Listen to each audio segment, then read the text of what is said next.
Interview लिया गया, नौकरी कर रही है झारखंड में। बोला कहां से हैं? बोले हम राजस्थान से हैं। राजस्थानियों को नौकरी देने के लिए झारखंड बना। एगो बोली हम औरंगाबाद से हैं, औरंगाबाद वालों को नौकरी देने के लिए झारखंड बना। एगो बोली हम बनारस से हैं। हमें उस बहन से कोई शिकायत नहीं है, हमें शिकायत उस राज्य सरकार से है जिसको हमने वोट देकर चुनने का काम किया। अरे हमारी माताएं, हमारी बहनें भद्रम नहीं बनेंगे, ये आंगनबाड़ी की सेवा करेंगे और बाकी लोग। ऐतिहासिक जिला गिरिडीह के पीरटाण आंदोलन के धरती पीरटाण के इस खरपोका मैदान में, इस खरपोका के मैदान से हमने के बहुत पुराना और गहरा संबंध है। आज से ठीक 10 साल पहले हम पहली बार खरपोका के मैदान आए हलिए, तो उन्हीं के याद है तो 2014 में हमने पहली बार खरपोका के मैदान आए हलियो, क्रिकेट खेले आए हलियो। एक वो टाइम हलो कि हम प्लेयर बन के लियो, आज एक ही टाइम हो कि हम लीडर बन के लियो। तो खैर खरपोका से हमारे बहुत गहरा संबंध रहे है, लेकिन पहले हम थोड़ा सा याद करवे। मस्तान बड़ो जिंदा है ना? कमे हो जेमेम क्यों ना लगो? अच्छा डॉक्टर घर गए हो। तो आज इस कार्यक्रम को संबोधन करने से पहले हमारे बीच हमारे अभिभावक स्वरूप जितने भी गणमान्य लोग झारखंड के जनमानस, पीरटाण क्षेत्र के खरपोका गांव के जनमानस, उन्हें हम आदाब करते हैं, नमस्कार करते हैं, जोहार करते हैं। हमारे मंच के ठीक सामने बैठी है मातृशक्ति, उनका भी नमन करते हैं, वंदन करते हैं। हमारे मंच में मंचासी ने पार्टी के प्रधान महासचिव फरजान खान जी, हमारे महासचिव दीपक महतो जी, हमारे वरीय उपाध्यक्ष मोतीलाल महतो जी, हमारे प्रधान सचिव विकास कुमार हंसदा जी, हमारे सचिव दीपक रवानी जी, हमारे केंद्रीय मंत्री अखलाक अंसारी जी, हमारे उपाध्यक्ष युवा मोर्चा के मुंसिफ रजा जी, और हमारे अभिन्न मित्र जो भविष्य में हमारे जेबी किसस की बागडोर को बहुत मजबूती से थामेंगे, क्रांतिकारी बड़े भाई रिजवान अंसारी जी। और उनके साथ बहुत ऐसे नाम है जो हमारे संगठन के सक्रिय लोग हैं, मैं उनका भी अभिनंदन करता हूं। और मैं अपनी बातों को रखने से पहले एक छोटी सी घटना जो खुर्शीद भाई ने हमको सुनाया कि हमारे इस कार्यक्रम का लोग लगातार यहाँ विरोध कर रहे थे। तो खैर मैंने कहा कि जो लोग विरोध कर रहे हैं वो हमारे ही लोग हैं, तो मैं उन तक संदेश देना चाहूंगा। वे शायद सुदीप सोनू के दबाव में विरोध कर रहे थे, जो हो सके हमारे चाचा होंगे, हमारे अभिभावक होंगे।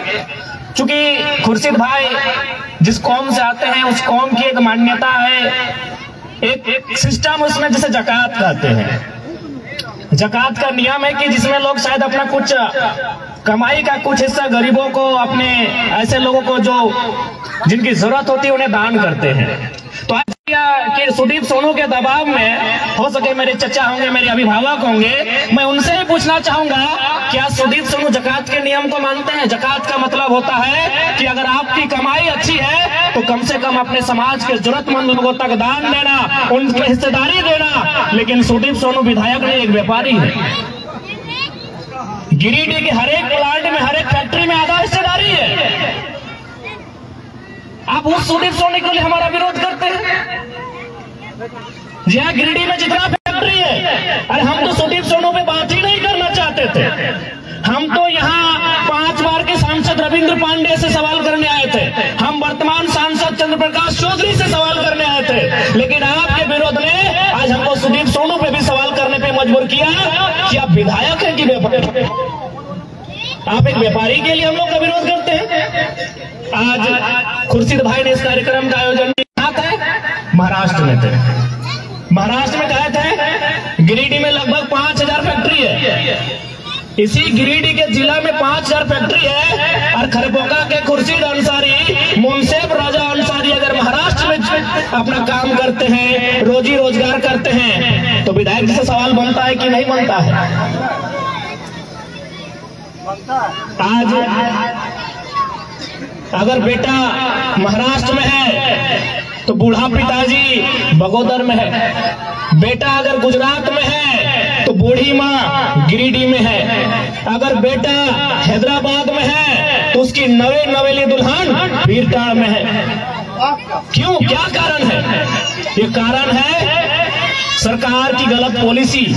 ये कारण है कि जिन नेताओं को हमने चुनकर भेजा उनकी गलत नीतियां।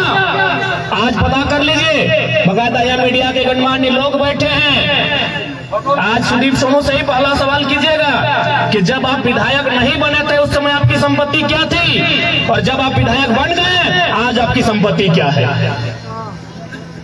आज इस देश में दिन प्रतिदिन अमीरों और गरीब के पीछे खाई बनती जा रही है। आज हमें यहाँ आने की कोई आवश्यकता नहीं थी, हमें लीडर बनने की कोई आवश्यकता नहीं थी, लेकिन आज इनकी गलत नीतियों के कारण आज हम लोग यहाँ तक आए हैं और हमें मौका मिला है। एक छोटा सा घटना भी हमको याद आता है। जब हम लोग पहली बार इस क्रिकेट के मैदान में आए थे, पहला ही साल फाइनल खेले थे, हमारा 2 बच्चे ला था, मदाम हुसैन अंसारी, खालिद पता नहीं भी किधर है, शायद पीजीटी का एग्जाम लिखने का है ना। तो जब हम लोग आए थे, अच्छा खेलते थे, बहुत अच्छा खेलते थे।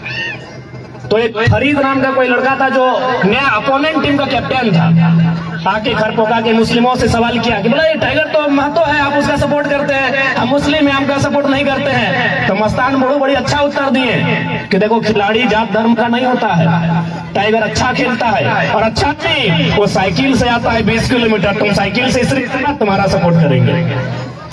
यानी आपने खिलाड़ी की जब बात आई तो कितना अच्छा उत्तर दिया कि खिलाड़ी का कोई जात नहीं होता, धर्म नहीं होता। तो क्या लीडर का कोई जात धर्म होना चाहिए?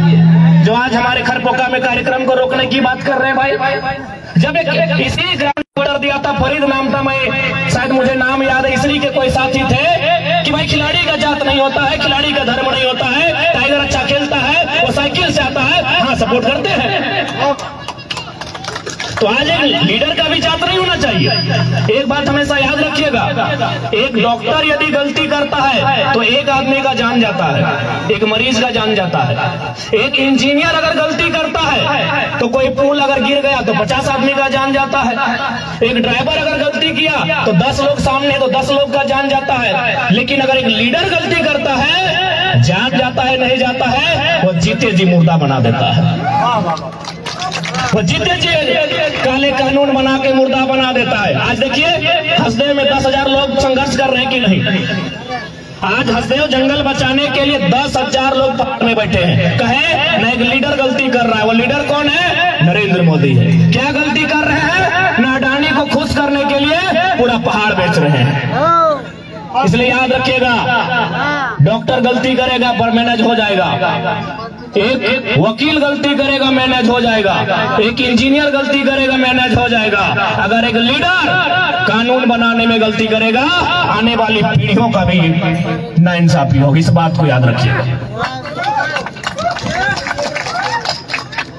तो आज सबसे पहले चूंकि आप भली भांति जान रहे हैं, सबिन बुझा कि हमने 2 साल से किस विषय में लड़ाई लड़ रहा है। हमारी लड़ाई है झारखंड की आइडेंटिटी, झारखंड की पहचान। जिस प्रकार बिहार में पहचान है कि बिहारी कौन है, पश्चिम बंगाल में एक पहचान है कि बंगाल का कौन है, गुजरात में पहचान है कि गुजराती कौन। उतना छोड़िए, अभी हमारे बीच मुंसेफ भाई है, सराज भाई है, खुर्शीद भाई, लोग महाराष्ट्र से आए हैं। एक बात बताइए, आप लोग महाराष्ट्र में थे तो क्या आपको कभी लगा कि आप मराठी बन सकते हैं? खुर्शीद भाई, आपको कभी लगा महाराष्ट्र में आप इतना दिन रहे? थोड़ा खड़ा हो जाइए। आज लोगों को जानना चाहिए कि हमारी लड़ाई गलत है कि सही है। आप उतना दिन महाराष्ट्र में रहे, रोजी रोजगार किए, हो सके भविष्य में आप वहाँ घर भी बना लेंगे, लेकिन क्या कभी आपको लगा महाराष्ट्र में रहने के बाद कि आप मराठी हुए? नहीं, कभी नहीं। जब ये इतना दिन महाराष्ट्र में रहे मराठी नहीं हुए, तो कल कोई आदमी एक बित्ता जमीन कहीं ले ले, एक नौकरी कर ले, वो झारखंडी कैसे हो सकता है? वो कैसे झारखंडी हो सकता है? बताइए, वो कैसे झारखंडी होगा भाई? आज मैं जिस जगह पर खड़ा हूँ, यहाँ सभी धर्म सभी जाति के लोग हैं, लेकिन चूंकि ये गांव मुख्य रूप से अल्पसंख्यक लोगों की आबादी है।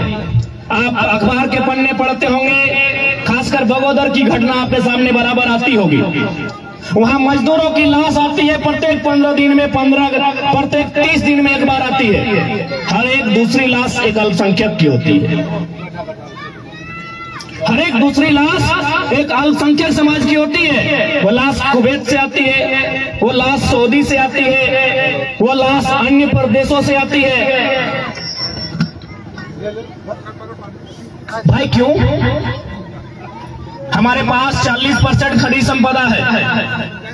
हमारे यहाँ के पहाड़ों में कहीं पत्थर का माइंस है, हमारे यहाँ कहीं अभ्रक है, और धनबाद बोकारो में तो काला हीरा है। यानी इतना खनिज संपदा होने के बाद भी अगर हमारे नौजवानों की लाश बाहर से अगर आएगी मजदूरी के लिए, तो कहीं ना कहीं ये जो 23 सालों का सिस्टम जिन्होंने चलाया है उन पर सवाल खड़ा होता है। आज मैं पूरे दावे के साथ कह सकता हूं, अगर गिरिडीह के सांसद और गिरिडीह के विधायक इन कंपनियों से अगर चंदा नहीं लेंगे, इनका धंधा चलने से चलता है, मैं पूरे विश्वास के साथ, अपने हौस हवास के साथ मीडिया बंधुओं के सामने इस बात, यदि आज केवल गिरिडीह की बात करता हूं, जो गिरिडीह के सांसद है और गिरिडीह के विधायक है, अगर वह गिरिडीह की फैक्ट्रियों से, कंपनियों से, माइन से अगर चंदा नहीं लेंगे, तो एक एक फैक्ट्री में अभी आज के डेट से 100 को रोजगार हो। एक एक फैक्ट्री में 100 का रोजगार आज से होगा। मान के चलिए गिरिडीह में हम न्यूनतम मानते हैं कि 2000 फैक्ट्री होगा, ज्यादा हो सकता है, हम कम से कम 2000 मानते हैं। 2000 को 100 से गुना कीजिए, 2000 को अगर 100 से गुना करेंगे तो सीधे वो 2 लाख बनता है। यानी आज के डेट में सोच सकते हैं कि नेता लोग चाहेगा तो कितना सुंदर मेरा झारखंड होगा। केवल गिरिडीह की फैक्ट्रियों से 2 लाख का रोजगार सृजन होगा, बस वो चंदा का धंधा ना करे। अभी धनबाद का कोयला खदान तो बाकी है, बोकारो का गोमिया का बारूद कारखाना तो बाकी है, रांची का HEC, सिल्ली का हिंडाल्को और जमशेदपुर का टाटा अभी बाकी है। यानी इनके पास पॉलिसी नहीं है। आज जिस विधायक के कारण हमारे कार्यक्रम में आ चाहिए थी, पूछिएगा उनसे कि भाई हमने आपको विधायक बनाया था या व्यापारी बनाया था। आज भारी संख्या में यहाँ हमारी माताएं, हमारी बहनें भी हैं। अच्छा टोनी एक बात बताओ, एकर में से कई गो मास्टर नहीं लगा? कई गो मास्टर नहीं लगा? डॉक्टर नहीं, मास्टर नहीं, डॉक्टर नहीं क्यों नहीं लगा? टोनी की लगा हम बताए दे। टोनी लगा भात रांधनी, आंगनबाड़ी में भात रांधा, सही बात लगे ना? टोनी आंगनबाड़ी में भात रांधा, केव उर्दू स्कूल में भात रांधा, केव इंग्लिश मीडियम में नहीं, सरकारी, यानी टोनी सरकारी स्कूल में या तो आंगनबाड़ी में भात रांधा। हाँ 2-4 को जल सहिया लगा, 2-4 को जल सहिया लगा, 2-4 को आंगनबाड़ी के सेविका लगा। कितना महीना मिला? 3000, 2000, 1000 रुपया। यानी जो झारखंड के खाटी महिला जकर बाप दादा के खून से झारखंड बनल है, सरकार अपने के की बनवल है? भात रांधनी आंगनबाड़ी में। और जकर यहाँ एक बित्ता जमीन ना, जकर बाप दादा के नाखून न उखड़ल है, आज अपने मास्टर नहीं बन के राज में कब्जा कर रहा है। गलत है कि ना है बताओ? अब फिलहाल पढ़ेंगे तो बहाली आया होगा, उससे पूछा आप कहाँ से है? बोला हम राजस्थान से। लड़की का इंटरव्यू लिया गया, नौकरी कर रही है झारखंड में। बोला कहाँ से है? बोले हम राजस्थान से। राजस्थानियों को नौकरी देने के लिए झारखंड बना। एगो बोली हम औरंगाबाद से हैं, औरंगाबाद वालों को नौकरी देने के लिए झारखंड बना। एगो बोली हम बनारस से हैं। हमें उस बहन से कोई शिकायत नहीं है, हमें शिकायत उस राज्य सरकार से है जिसको हमने वोट देकर चुनने का काम किया। अरे हमारी माताएं, हमारी बहनें भात रांधनी बनेंगी, आंगनबाड़ी की सेवा करेंगी, और बाकी लोग कोई वकील बन के आएंगे, कोई मास्टर नहीं बन के आएंगी, कोई डॉक्टर नहीं बन के आएंगी। हम इन्हीं नीतियों का विरोध करने के लिए आए हैं। आज हमें इस बात को समझना होगा, नहीं तो आने वाला दिन, हमारी आने वाली पीढ़ी कहीं का नहीं रहेगी। आज जितनी भी बहाली आई, अब एक को बहाली उठाइए। इंजीनियर की बहाली आई, जो जनरल कोटा था 93% बाहर के लोग। टीचर की बहाली आई थी, और चूंकि ये गिरिडीह है, गिरिडीह और गोड्डा में 52 को टीचर था, 48 को यूपी बिहार राजस्थान का आदमी। CHO आया 17 को बाहर से सर। देखिए CHO का 17 को बाहर से। तो एक बात बताइए, झारखंड राज अलग काहे हो गया? घास कूद के ले कि घंटी बजवे ले? हर एक बहाली को आप देखिए। अच्छा एक बात बताइए, सभी के घरे गिदर पुत्र है ना? पढ़ाई लिखे ले भेजा कि नहीं? पढ़ाई लिखे गए हजारीबाग, रांची, धनबाद, बोकारो भेजा कि नहीं? आज चूंकि हम लोग पढ़ल लिखल छात्र लगे, आज बहुत दुख की बात है कि एक एक गो छात्र 10 साल 15 साल एक हॉस्टल में तैयारी करा है। तैयारी करते करते और पेटवा आधा बाहर हो जाए, तौन फूल जाए, आंख में चश्मा लग जाए, ककरो चूल 2-4 गो सफेद हो जाए, ककरो आधा झड़ जाए। लेकिन जब बहाली आव है, पता चले पेपर लीक हो गए, पता चल है कि 20 लाख में सीट बचाए गए। दर्द है कि नहीं है? यह दिन खातिर झारखंड हमने पूर्वज लड़के ले, यह दिन खातिर आज हमने बलिदान दे लिए। तो सही खातिर देखा एक लीडर, यहाँ हर धर्म के मानने वाला लोग था। जब भी कोई हमने ऊपर संकट आवा है तो हमने अपन धर्म के मानने वाला पीर फकीर या पुजारी ही ना जहा, हमने कानून के मदद ले कि नहीं? और कानून बनने वाला के है न सदन में, कानून बनने वाला विधानसभा में। अगर वहां हमने के नेता चुन के ना जीतो तो हमने के साथ कभी इंसाफ ना भेटो। अब बात चूंकि हमने बात करा रही लोकसभा के कि भाई दिल्ली किस मुद्दे के साथ जाना चाहिए। एक बात सीधा जान ले, यहाँ जितना भी लोग उपस्थित है, जितना जान जुटले है, जे साधु संत पीर फकीर नाय लगा, जे घरेलू गृहस्थ जीवन जी रहा, अपन 20 साल तक पढ़ाई लिखाई, 24 साल तक, और बाद अपन पूरा जवानी खर्चा कर दे 2 पैसा कम में। यानी पैसा कमाना माने संपत्ति अर्जित करना। इंसान के दुए गो संपत्ति भेव है। संपत्ति 2 प्रकार के भेव है, एगो बोला है चल संपत्ति, एगो अचल संपत्ति। चल संपत्ति यानी ये मोबाइल चल सकलो, यानी चल संपत्ति। तो मोबाइल कोई चोरी कर सकलो कि ना? कोई चोरी कर सकलो। चल संपत्ति मतलब तो गर्दन में जो सोना चांदी के हार हो, वो भी कोई चोरी कर सकलो। चल संपत्ति यानी तो पॉकेट में जो बटवा और में जो 1 लाख 2 लाख पैसा हो, ये भी कोई चोरी कर सकलो। लेकिन एक एगो संपत्ति हो जो कोई माई के लाल नहीं चुरा सकलो, उतर अचल संपत्ति तो जमीन के टुकड़ा। लेकिन जमीन के टुकड़ा भी तो कोई चुरा सकलो। क्या चुरा सकलो? सरकार कैसे चुरे? तो न एक नियम पारित कर दो कि यहाँ से यहाँ तक एक सड़क बनेगी, यहाँ से यहाँ तक एक,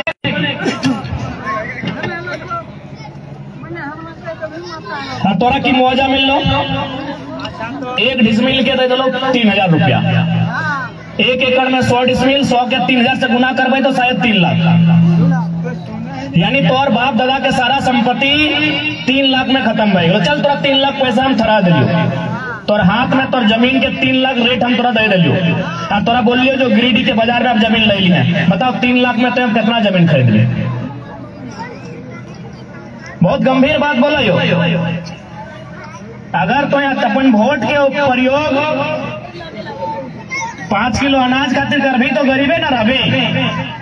तोरा 3 लाख मिल गलो, तोर जमीन में सड़क पार रहो, 3 लाख तोरा 1 एकड़ के मिल गलो। बताओ तो उस 3 लाख से बदले में कितना जमीन खरीद ली? गिरिडीह में शायद 1 डिसमिल, मात्र 1 डिसमिल, और तोर जमीन कितना गेलो? 100 डिसमिल। यानी अगर अच्छा लीडर अगर मैं चयन कर लें, एक अच्छा अगर नेता ना चुन लें, चूंकि खरपोटा एक ग्रामीण क्षेत्र है, यहाँ माइंस ना है, यहाँ कोल ना है, तो शायद तोहनी के उस दर्द से, उस पीड़ा के अनुभव ना भेलो जे चंद्रपुरा बेरमा में तोहनी समाज के लोग के हो। समधी सरोजी ने कोना समधी समाधान आता है ना, फोन करके पूछिया कि वहाँ की कंडीशन है। अभी ये पारसनाथ के मुद्दा गरम हलो, जकर में चंद्र प्रकाश चौधरी अपन लेटर में लिख के दे दो कि पारसनाथ पहाड़ फलना लोग का नाम लिए जरूरत ना है, एगो फलना समुदाय जकर देश में 1% आबादी ना हो, आधा टाका अपने ठीक हो।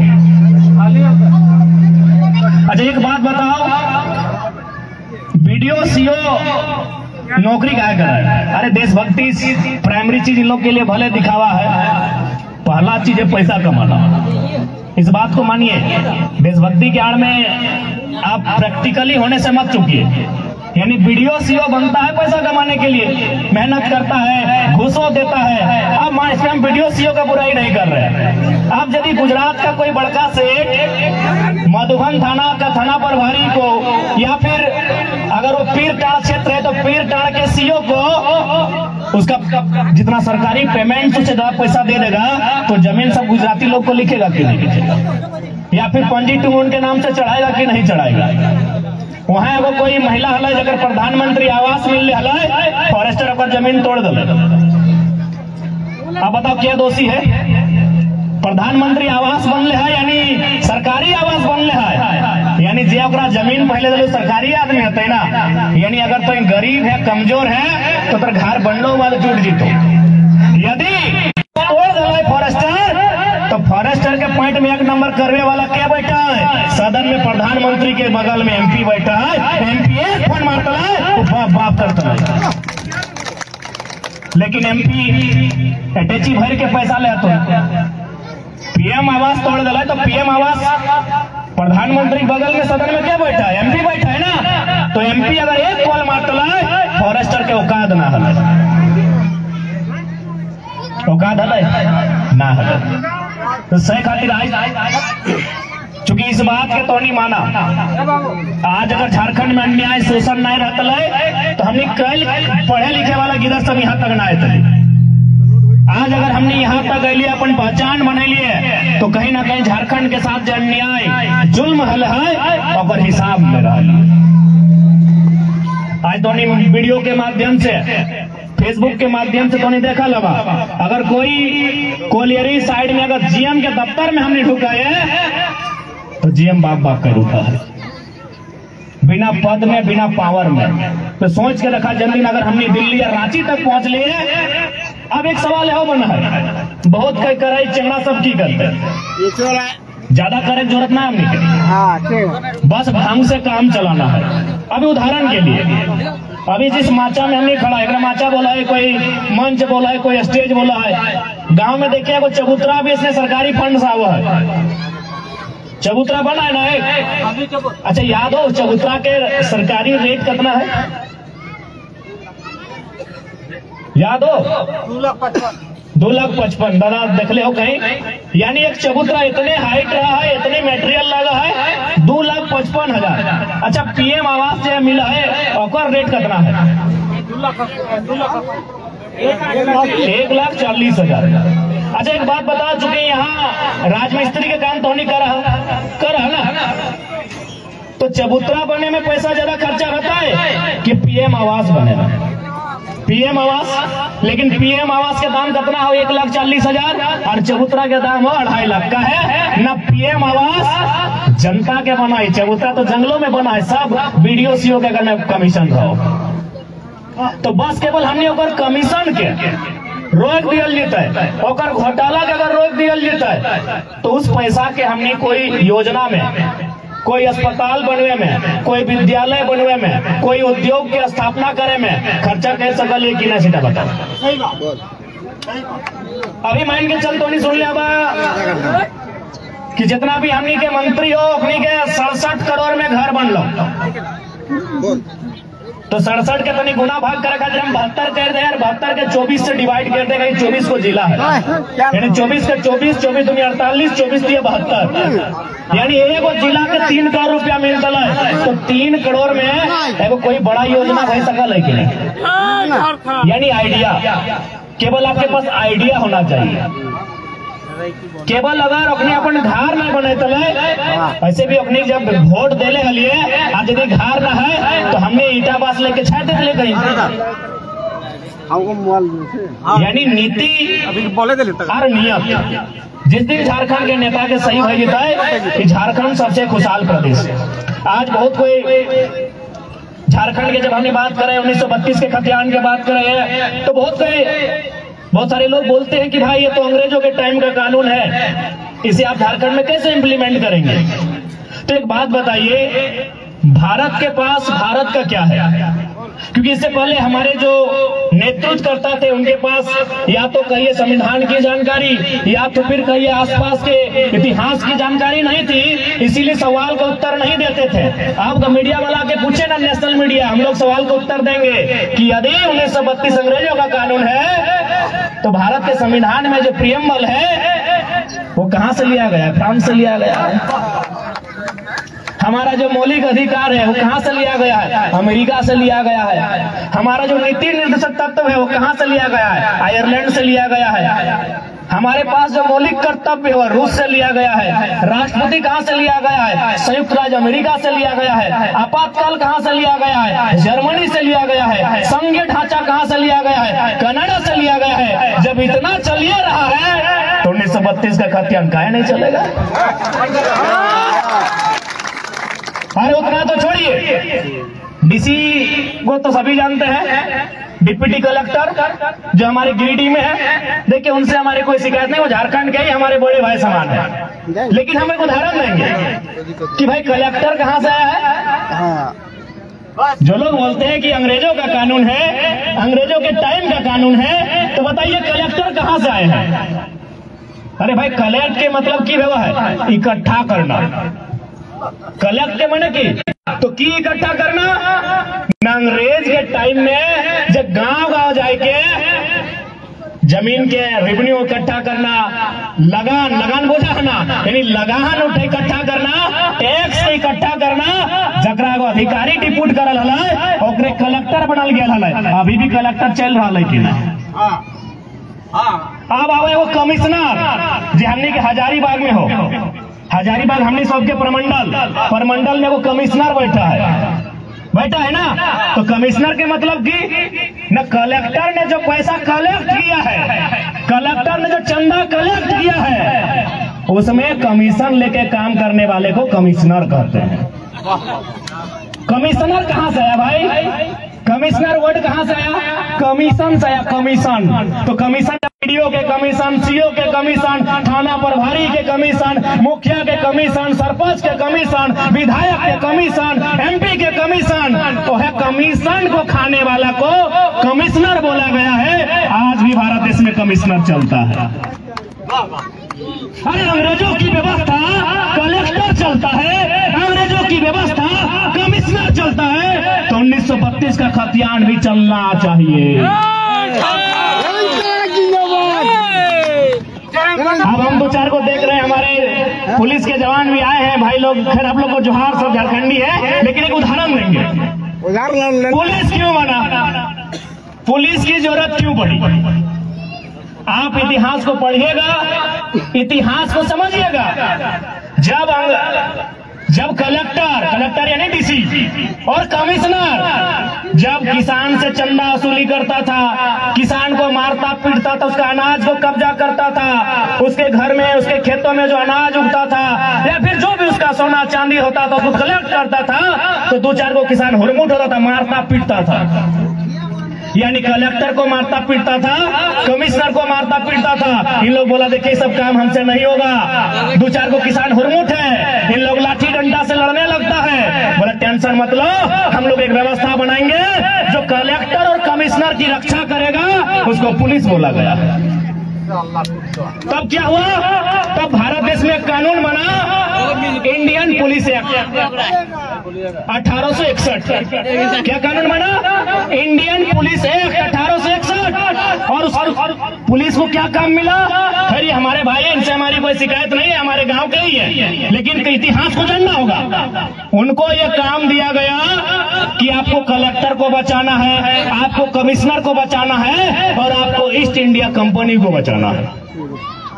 ईमानदारी से बोलिए, आज भी कलेक्टर, आज भी कमिश्नर और ईस्ट इंडिया कंपनी को पुलिस बचाती है कि नहीं बचाती है?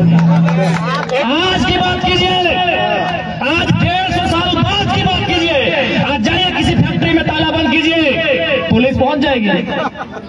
ईस्ट इंडिया कंपनी मैंने कंपनी, चाहे टाटा की कंपनी रहे, वेदांता की कंपनी रहे, उषा मार्टिन की कंपनी रहे या अडानी की कंपनी रहे, आज वहां आप स्ट्राइक कीजिए, पुलिस पहुंच जाएगी। यानी जो 150 साल पहले अंग्रेजों के टाइम में जो पुलिस का काम था कि ईस्ट इंडिया कंपनी को बचाना, कलेक्टर को बचाना, कमिश्नर को बचाना, आज वो वही काम करती है कि नहीं? यस या नो?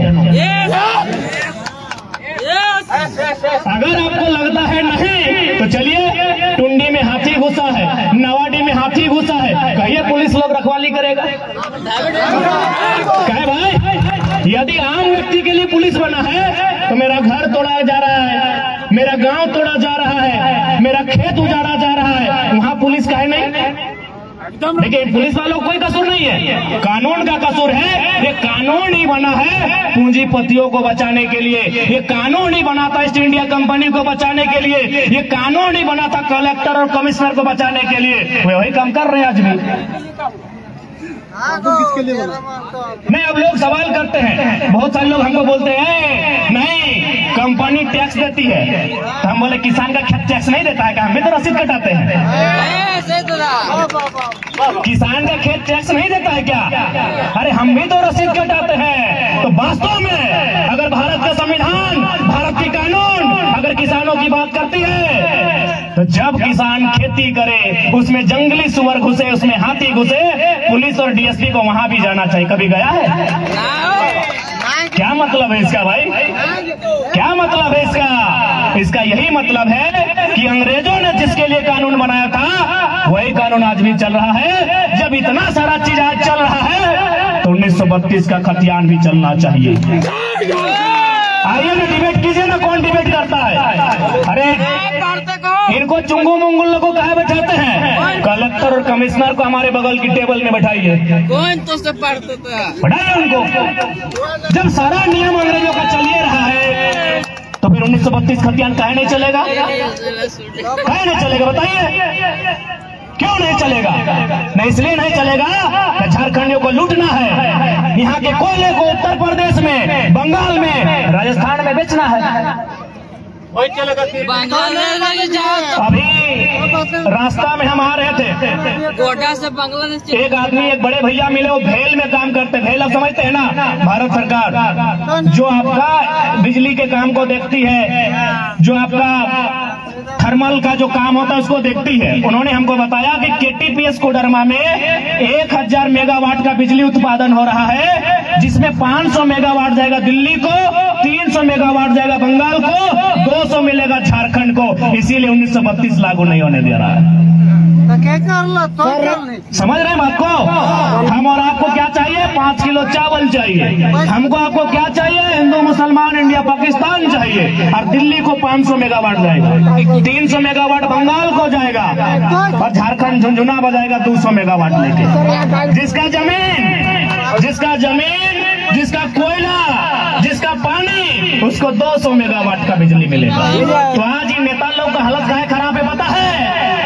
नहीं नेता नहीं, पढ़ा लिखा है जी, धोती खोल के रख देता है। भैया प्रसाद मुझे निकाल दीजिए हमको। हमारी बात एक सेक्रेटरी लेवल के आदमी से हो रही थी। हम लोग छोटा बच्चा है मानते हैं, हमारी बात एक सेक्रेटरी समझते हैं ना, आईएएस, तो बात कभी कभी हो जाती है टेलीग्राम में। लोग ऑनलाइन फोन करता है, कुछ जानकारी देता है, झारखंड की भावना है।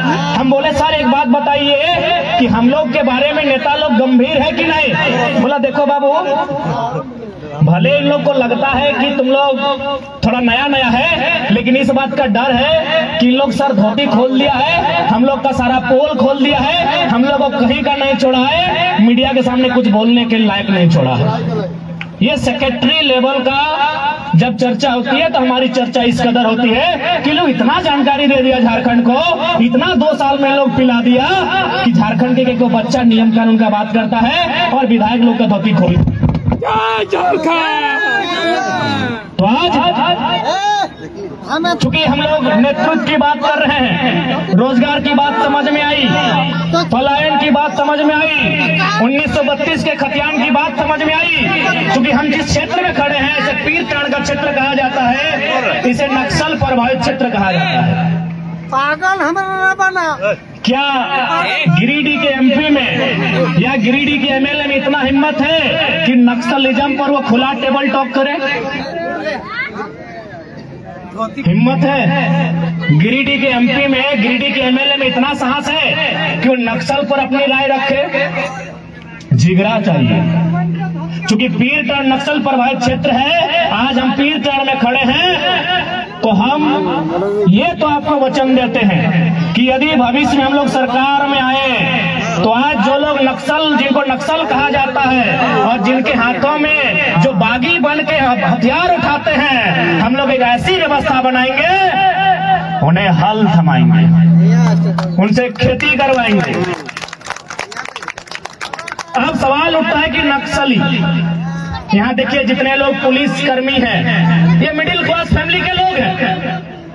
अगर ये अडानी अंबानी परिवार के होते या किसी अरबपति परिवार के होते, हम लिख के बोल देंगे, इनका बाप बोलता है सब करिए पुलिस के फॉर्म नहीं भरिए, पूछ लीजिए जाके।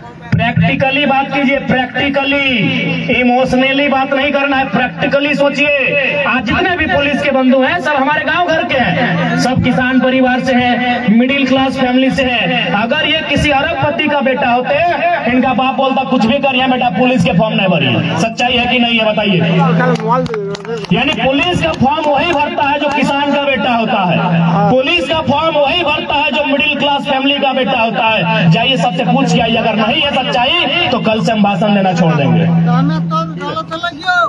अब देखिए, अब सिस्टम को देखिए, एक तरफ नक्सलिज्म, एक तरफ सीआरपीएफ। मान के चलिए कभी अगर इनके बीच मुठभेड़ हुआ, बराबर होता है, या तो पुलिस वीरगति को प्राप्त हो या फिर किसी नक्सली की जान जाए। दोनों का बैकग्राउंड पता कीजिएगा, दोनों एक मिडिल क्लास फैमिली का, गरीब लाचार का, एक किसान का बेटा होता है। दोनों तरफ पूरे भारत में हिम्मत किसी का नहीं है इस बात पे खुल के बात करे, कोई मरे। अगर वो सैनिक है, सिपाही है, अगर वो वीर गति को प्राप्त करता है, उसका भी बैकग्राउंड एक लो क्लास फैमिली का होता है। और जो नक्सली उधर ढेर हो जाता है, उसका भी बैकग्राउंड एक मिडिल क्लास फैमिली, एक लोअर क्लास फैमिली, एक किसान का बेटा होता है। तो भाई दोनों लड़ता क्यों है? लड़ता क्यों है सुन लीजिए। एक पढ़ा लिखा नेतृत्व और पढ़ी लिखी जनता ही नक्सलवाद को कंट्रोल करेगी, बाकी कोई कानून नक्सलवाद को कंट्रोल नहीं कर सकता है। अभी मान के चलिए गिरिडीह का सांसद कोई रहे, XYZ कोई चुनाव लड़े, मान के चलिए 2000 बूथ पड़ता है, एक बूथ में 10,000 उसका लीगल खर्चा होता है, जो बूथ खर्चा हम लोग बोलते हैं। प्रचार में और ये मुखिया सबके अभी नियम चल है 5-5 लाख तो अलगे है। यानी एवरेज नहीं करने से भी एगो MP एक सीट में कम से कम 30 करोड़ एवरेज खर्चा करता है, 50 करोड़ खर्चा करता है एक MP। जो जीता वो भी और जो हारा वो भी, जो तीसरे नंबर में रहा थोड़ा कम। यानी एक सीट में, ध्यान से सुनिएगा मेरी बात को, क्योंकि हम लोग सिर्फ विधायक सांसद बनने नहीं आए हैं, हम व्यवस्था को बदलने आए हैं, लोगों को उनकी विचारधारा को बदलने आए हैं। यानी एक सीट में एवरेज 1 अरब का खर्चा होता है, एक सीट में एक MP चुनाव में 1 अरब होता है। चुनाव आयोग का मत देखिएगा, 60,000 करोड़ चुनाव आयोग का अलग खर्चा है, बैलेट में, चुनाव में, कैंपेनिंग वो खर्चा नहीं, नेताजी का खर्चा है। अब भारत देश में 543 जगह चुनाव होता है, एक सीट में 1 अरब, तो 543 सीट में 543 अरब, 543 अरब रुपया एवरेज खर्चा होता है लोकसभा चुनाव में। अब बताइए नेता लोग, इस सांसद लोग अपना बाप का खेत बेच के पैसा देता है? जी नहीं, ये लोग चंदा लेता है। किससे लेता है? कभी अडानी से लेता है, कभी वेदांता से लेता है, कभी टाटा से लेता है, कभी आदित्य बिरला ग्रुप से लेता है, कभी लोग बजाज से लेता था, चंदा लेता है। अब मान के चलिए नेताजी को तो हमने चंदा में नेताजी खर्चा किए थे, हमको भी दिए थे, हमने तो वोट दे दिया। अब क्या होगा? जिन्होंने इनको चंदा दिया है वो चंदा कहाँ से वसूलेंगे? तो अब बोलेंगे हमको फैक्ट्री लगाना है खरपोका में, यहाँ से लेकर एमयू बनाइए, ये जमीन हमको चाहिए। ये जो परासात का पहाड़ देख रहे हैं, यहाँ चंदन की लकड़ियां पाई जाती है, माइंस के नाम पर हमको दीजिए। हसदेव पहाड़ उसी का उदाहरण है, क्योंकि भारतीय जनता पार्टी ने एक बहुत बड़ा पैसा अडानी से लिया है। आज अडानी के लिए 10,000 लोगों का वहां कत्ल किया जाएगा। क्या गलत बोल रहे हैं? यही है नक्सली बनने की कहानी, यही है पीरटाड़ की कहानी, यही है मधुबन की कहानी, यही है मिसिर बेसरा और अजय महतो की कहानी। चलिए हमको बोलने दीजिए, एक सवाल दीजिए हमको। इसलिए अगर आप कंपनियों के लोग चंदा नहीं लेगा, अगर फैक्ट्रियों का चंदा नहीं लेगा, तो कोई माँ का बेटा नक्सली पैदा नहीं होगा, क्योंकि वो खेत उसका होगा, उस किसी नेता के और किसी कंपनी के बाप का नहीं होगा। आपको वो दर्दनाक घटना सुना रहे रामगढ़ और पेटरवार का। वहां 3 वो सड़क बना है। एक आदमी, चूंकि सड़क के किनारे 1 लाख जमीन का रेट होता है, आप भी जानते हैं, मोटा मोटी 50 और 1 लाख, 30 लाख में वो जमीन खरीदा। कितना में खरीदा? 30 लाख में, चूंकि सड़क के किनारे था। अब वहां सरकार का रोड पास हुआ तो सरकार तो 1 लाख नहीं देगा, सरकार सर्किल का आंकड़ा देखेगा। उस सर्किल में रेट क्या है? उस सर्किल में रेट था 16,000। आप बताइए, वो इंसान नक्सली बनेगा या पूरा परिवार के साथ आग लगा लेगा या मने खाना के साथ जहर पी लेगा? 30 लाख खर्चा हुआ था जमीन खरीदने में, और उस जमीन को सरकार ने कितना में लिया? 3.5 लाख में। कहे न सदन में आपका लीडर नहीं है, सदन में आपका लीडर नहीं है। अगर आपका लीडर होता तो सड़क के बीच आके खड़ा हो जाता, जहां बुलडोजर चलता उसके बीच खड़ा होता और बोलता पहले उचित मुआवजा लगाओ, हम जाएंगे, एक पर कड़क मुआवजा लगाओ। लेकिन चूंकि लीडर लोग चंदा लेता है, 5 लाख 10 लाख चंदा लेता है, इसलिए आज हमारी ये स्थिति है। 2024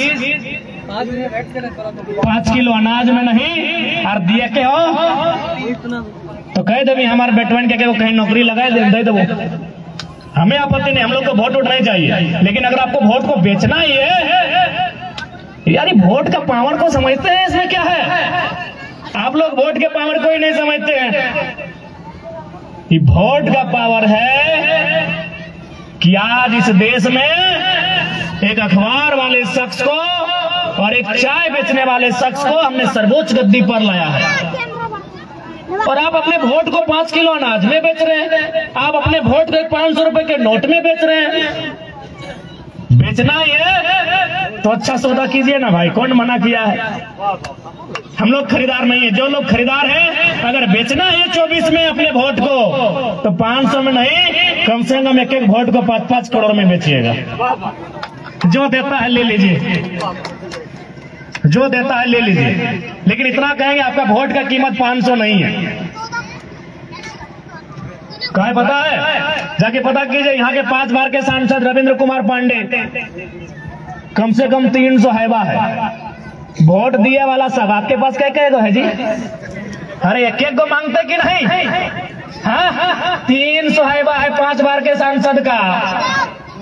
कम से कम उनका 24 जिला में घर है, आपको 1-1 को हैवा मिला कि नहीं? तो इसलिए अबरी जो भी सांसद में आएंगे, पहले उनको जानिएगा उनका कैरेक्टर क्या है। अगर उसके पास 300 हैवा है तो बोलिएगा 300 अगर आपके पास हैवा है तो कम से कम आपके जो लोकसभा क्षेत्र है उसमें 300 गांव आता है, एक गांव में 1-1 को दे दीजिए।